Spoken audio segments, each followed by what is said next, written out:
Welcome back to Old War Stories with Uncle Jay. This one is entitled Pat versus Sean. Now, it's not a lawsuit or anything in front of the Supreme Court or anything like that. This has to do with my time back in the day at Tiny Middle. And at Tiny Middle, I was in the repair shop. Later on, I started in sales. And in the shop, we'll do a quick aside just to show how awesome it could have been.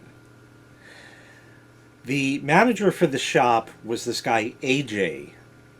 Andrew, don't know what the J stood for. Guy was awesome. He used to drive like an 87 Chevy Celebrity, rusted out, and the door latch on the inside, the pull to open the door, didn't work. It's GM, so anyway, that didn't work. So every day he'd get there, he'd have to roll the window down, reach out, pull the outside handle to get the door open, and then he'd close the window and go into work, and that was that. When I started in the shop, they kind of put me in there and they said, feel it out for a day, see what you think, and go from there. So I said, yeah, okay. So I went in there and he's like, so what do you think? Do you want to come into the shop? I said, hell yeah. So he says, all right, we got to put together a schedule for you. I said, what's wrong with the schedule I have right now? So he looked at it and he says, yeah, that could work. So my hours never even changed, which was great. Anyways, AJ was awesome because he was very quick-witted, and he was always there to lend a hand. Now, I was a greenhorn with this, so I knew what I was doing, but I learned an awful lot working there and working on PCs for a long time. AJ came in, and I remember one day, I will never forget it, I think I got there like 5 minutes after he did. So anyway, I'm getting myself settled in, get everything started up and doing what it's supposed to do. And I go over to AJ, how you doing? I went over to his desk and he had a coffee cup from 7-Eleven. And I said, oh, where's my coffee? He said, it's still in the pot at 7-Eleven. I said, why? He says, I didn't want it to get cold. So he was awesome in that regard. I didn't know a lot of the protocols. Back in the day, we were still running, you still had machines with XP on it. And I had to reload XP on a machine for a customer. And one of the setup questions that Windows XP asks is, what is your computer's name? So, I don't know, do I put the customer's name? What do I put? I don't know. Do we have a protocol? Do we have something we put in?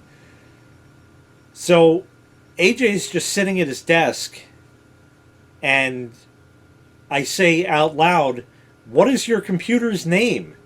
And he looks up, glances at the screen, sees what it is, knows what it is immediately, and he says, Johnny? Which completely answered the question. Which means put anything you want in there. So that was great. Anyway, he stepped down very, very soon after. And he also got a different car sometime along the way. He got like a Dodge Ram truck or something. And he said that he had it tuned and took the rev limiter out. Okay, whatever. But that was the last I saw of AJ, and he was just the most awesome manager, but he had a close contender. The main manager I had, and the guy who replaced AJ, was Pat. Now, Pat, I have mentioned many times, this curmudgeonly old bastard, holy fuck. From reports I have heard, he wasn't a total asshole outside of work. I have a very hard time believing that, but I could see how it might be true. Pat got worse and worse and worse over the years. I mean, it got really, really bad. Every order The paperwork had to be filed. Every I had to be dotted. Every T had to be crossed. Everything had to be perfect. And then he'd still call you to his desk and yell at you. And he'd say, how come this I isn't dotted? I said, get your glasses on. It is. And he says, all right, go back to work. So why the fuck, I mean, and it wasn't just the micromanaging as far as that went. It went a lot worse. And this increased in frequency as time went on. We had names from all over the map, okay?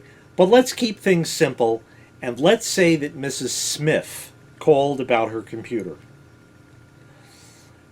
Typically, if Mrs. Smith needs to speak to a manager, it's because this repair went from bad to worse, or was a lot more complicated than was originally anticipated, or other complications or something like that. Otherwise, they just deal with us guys, the techs, and we deal with them. They approve the charges, and we fix their machine, close the order out, and that's the end of it. But occasionally they wanted to Karen and speak, so I guess Karen Smith wanted to speak to the manager. So it got to the point where you tell Pat, hey, I got Mrs. Smith on the phone. And in the beginning, Pat was like, oh, fuck her. All right, give me a minute. And he pulls up her order, sees what the hell's going on in the system and all that. And then he picks up, hello? Yeah, this is Pat. Yeah. I understand, Mrs. Smith. Right. Yeah. We're waiting on the part. And he was just very curt with them on the phone and not personable at all. Typically how he was at the job. So, like I said, him being kind of a nice guy outside of work, I don't really know. But anyways, it went from that where he was always dismayed that Mrs. Smith wanted to talk to him, to the point where, Pat, I got Mrs. Smith on the phone, years later, and he'd simply say, tell her I'll call her back. All right, big fucking no-no. Big no-no. If she's calling to speak to the manager, she's got a problem or has to yell at somebody or something went horribly wrong or something like that. Okay? It wasn't any sort of anything like that. He'd also ask what the issue was, but then he'd say, tell her I'll call her back. Yes, Mrs. Smith, I'm sorry, Pat isn't available right now, but he does know that you called, and he will be calling you back. When will he be calling back? You know when that bastard would call back? Typically the next fucking day. Not good. Not good. Not good. Because if he would have picked up the phone and said, hello, Mrs. Smith, yes, I understand, thank you, I'm going to have to look into this, but I will call you back personally. Let's see, I'm sorry, it's about 4 o'clock now, so I leave at 5. I don't know that I can get to the bottom of this before then, but I will most certainly call you tomorrow, and then, of course, make it his business to do so. Did he do that? Certainly not. He left it on us to tell the customer that he's going to have to call back. Because that way, if he would have gotten on the phone, he would have, quote-unquote, shown his face, so to speak, saying, I'm not afraid to talk to you, I am the manager, and I will get this resolved for you because that is my job. Showing face and then saying when he might be calling back. Now, again, he could say at 10 in the morning, I'll call you back by noon, and then end up calling by 1. And of course, Mrs. Smith called at 12:45 saying, where the fuck is this guy? And then, of course, he was in some sort of meeting with the other managers and shirked his duties as a manager and shit like that.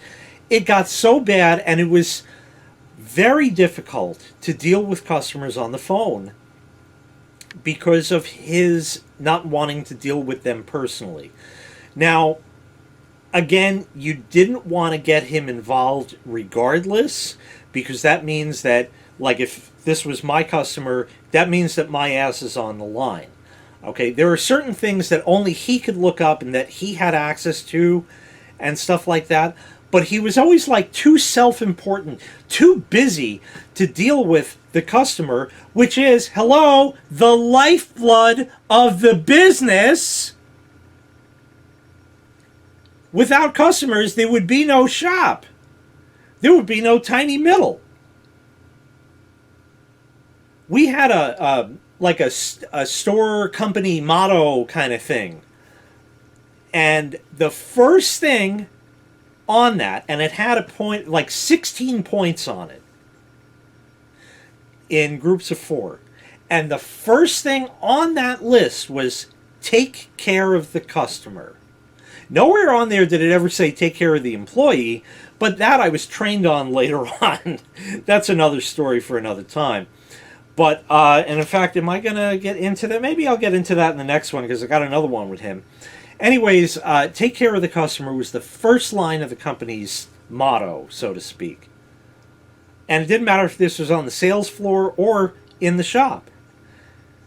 By deferring his speaking to customers, you clearly were not taking care of the customer. Again, if he would have, quote-unquote, shown his face and said, I'm going to do this personally and take care of that for you, that would have been different. And it would have quelled the storm that would then ensue later on. So that was one thing. I had customers get irate at me, and I had people who called up, not even my order, and I would tell them that I personally would take care of that, and I would. I made sure of that, and not to mention, I won 2 awards for Best in Customer Service in the entire company. There were about 20 stores, and I won 2nd place one year and 3rd place another year. That's pretty damn impressive out of, I don't know, we could say 500 employees in total for the company. I'm guessing, I don't have a number. Maybe even more than that. If you had 50 per store, that could be over 1,000. So that makes the odds twice as good, twice as bad of my winning the award. So, I made sure that I would take care of them. Well, anyways, here I am on Long Island, and I'm in Nassau County. Now, the next county further east of here is Suffolk County, and Pat lived in Suffolk.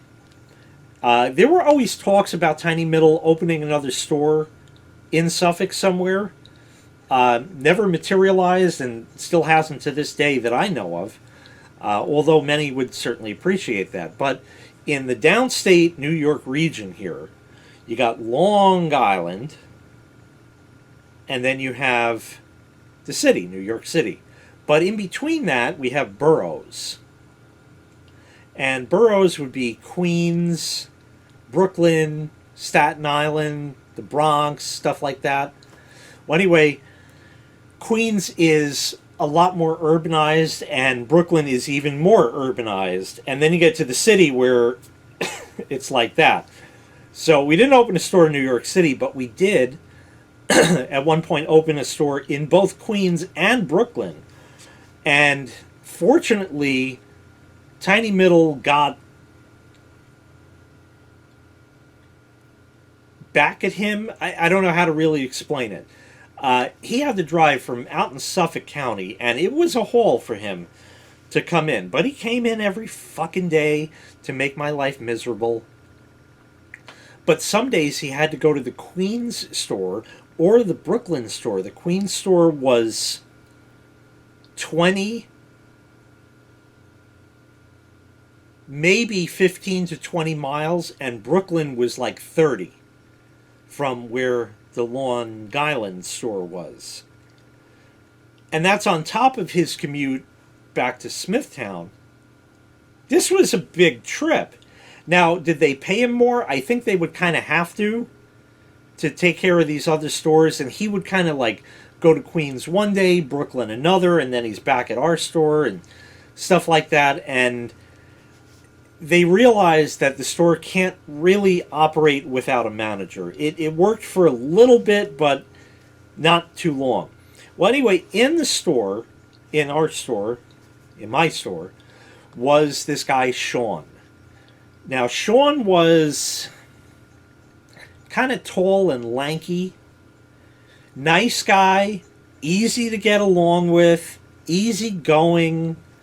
I never really had any problem with him, but he always left this sort of mystery that I couldn't quite figure out. I don't know how else to really explain that. Anyways, they realized that a store without a manager was not going to work. And because the Queens and Brooklyn stores were maybe 2 months away from opening, or they may have already had what they call a soft opening, which means the doors are unlocked and they are ready for business and allowing customers in and whatnot, but they haven't formally announced a grand opening yet with advertising and all kinds of stuff like that. So it may have been during a soft open kind of thing. I don't know. They had him pretty much almost nonstop at these other stores. So they got this guy, Sean. Now, Sean had been working at my store for a long time. He started as a cashier, and then he went to be a customer service representative where he could take returns because the regular cashiers couldn't do that. And he would handle minor issues. I bought this a week ago, the price came down, can I have a price adjustment? That kind of stuff. And it was a more prestigious job. As time went on, he got more and more manager-ish, but still a great guy, easy to get along with. And you couldn't, you never saw a bad side of him. You couldn't get on his bad side. But anyway, they said, okay, Sean, how would you like to fill in for Pat? Now, he knew it was going to be temporary, so they appointed him. And as an aside, it's interesting that I'm mentioning this. His last name happened to be Gleason. And when you hear that name, anybody under the age of 40 would probably immediately think Jackie Gleason, the Honeymooners, stuff like that. Because kids today watching a black and white show around Christmas and New Year's, yeah, sure, that's not going to happen. Well, anyway, Jackie, so it's kind of interesting. It's not an uncommon name, but it was a little odd. It's like that plain of an American name kind of thing. It was just, because we didn't have that. Because we were in Westbury, Long Island. That was like a melting pot of the world. There were people from every race, religion, country, you name it. It's a shambles, to say the least. But that's neither here nor there. Sean came in. Now, did Sean know everything? Not even close. Could he deal with things? If he couldn't, he would try to find out from people, and he would generally get you an answer. It may not have been immediate, but he was new, so that's understandable. So now the phone rings. It's Mrs. Smith. Again, I'm just using the same name. I want to speak to the manager. Okay. Hang on a moment. Sean, you got Mrs. Smith on the phone? I got it. Hello, Sean. How can I help you? Hi, this is Mrs. Smith calling. Mrs. Smith, sure, let me just get your order pulled up here. Yes, I see. And he would just take care of them. Right off. He would drop whatever the fuck he was doing. Drop anything and pick up the phone. and deal with them. And again, if there was something where he was leaving soon, or we can't get an answer right away or anything like that, he still showed face on the phone. And I had times where Mrs. Smith would call back and Sean said, I was just going to call her because he got the answer that he needed to give her. And he says, sure, absolutely. And he'd pick up the phone. Sean speaking, how can I help you? You know, and it went from there. And he would just pick up the phone, and man, that shop was a happy fucking place. It was a happy fucking place, man. I can't even tell you. Because when you have customers that are calling up and they're irate, and I'm dealing with fucking Pat, where all the I's have to be crossed and the T's have to be dotted, and then you get somebody pissed on the phone, where does that leave my stress level? Skyrocket. I shouldn't have to deal with any of that. Not all of it, any of it. Now, there's stress in the workplace, it happens, but it was so much less stressful when Sean was there. Was he lax? Yeah. Was he this? Was he that? Was he wet behind the ears? Yeah. But the work got done. And the employee morale got better in the shop in that short 2-month period. Happened really within like a fucking week. But it just got better and better over time. We were all just doing our work. Everything was just going along. Stuff like that. And if Sean had to take you aside, he'd talk to you in a different tone of voice, but he wouldn't yell at you. He wasn't a softie either. I mean, if you were slacking, you know, he'd crack the whip. You know, you have to get back to work. Come on. With Pat, as soon as you say, hey, how was that dinner you had to go to last night, Dan? Oh yeah, it was pretty good. I had to shut up and fucking work. That's what it came down to with Pat. It's like 2 seconds. Let me just a little small talk as I'm still fucking working and Dan is still fucking working. What is wrong with a little bit of that? Oh, it was a shit show. Well, anyway, I hated Pat to the point that eventually this 2-month period expired. And he was back in the store, my store. And I think he said, so how was it having Sean as a manager? I don't really know why he asked that question.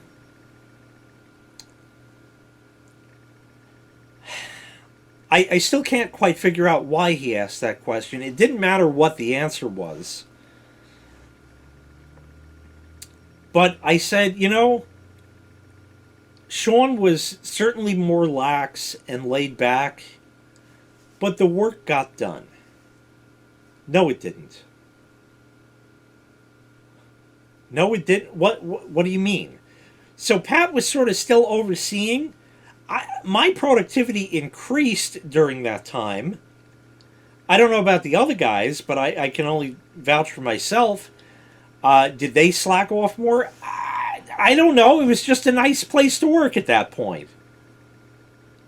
And at a nice place to work, wouldn't you think that the employees would be happy to work because they're happy being there? Or not? I mean, you're never happy at any job because it's work, but you know, you get the idea where if it's a lot less stressful, shit gets done, and if employee morale is high, productivity is high. It's a very, very simple equation. And it works every single time. There's never any inequality in that.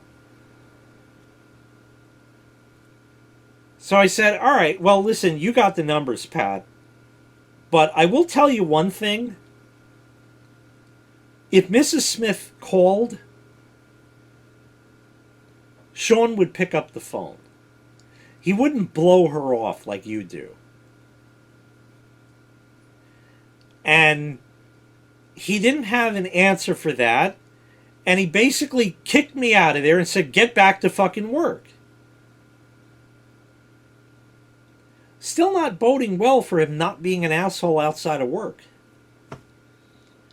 Sean, man, I don't know if you're still there, but I miss you. You were good for those 2 months. He graduated on to a higher management position. Not sure what it was, but he kind of like went a little further and they made him, a proper manager as such. I don't know if he's still there as such, but he was a great guy. Easygoing and all that, and that curmudgeonly old bastard. You know what else he would do?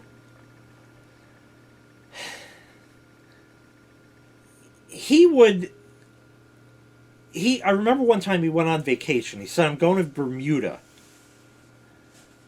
Now, he had remote access to our system, which was kind of an intranet, but he could VPN in and quote-unquote work from home if he had to. Well, it's not that he had to, because that wasn't mandatory. He wanted to. What a fucking prick. What a fucking prick.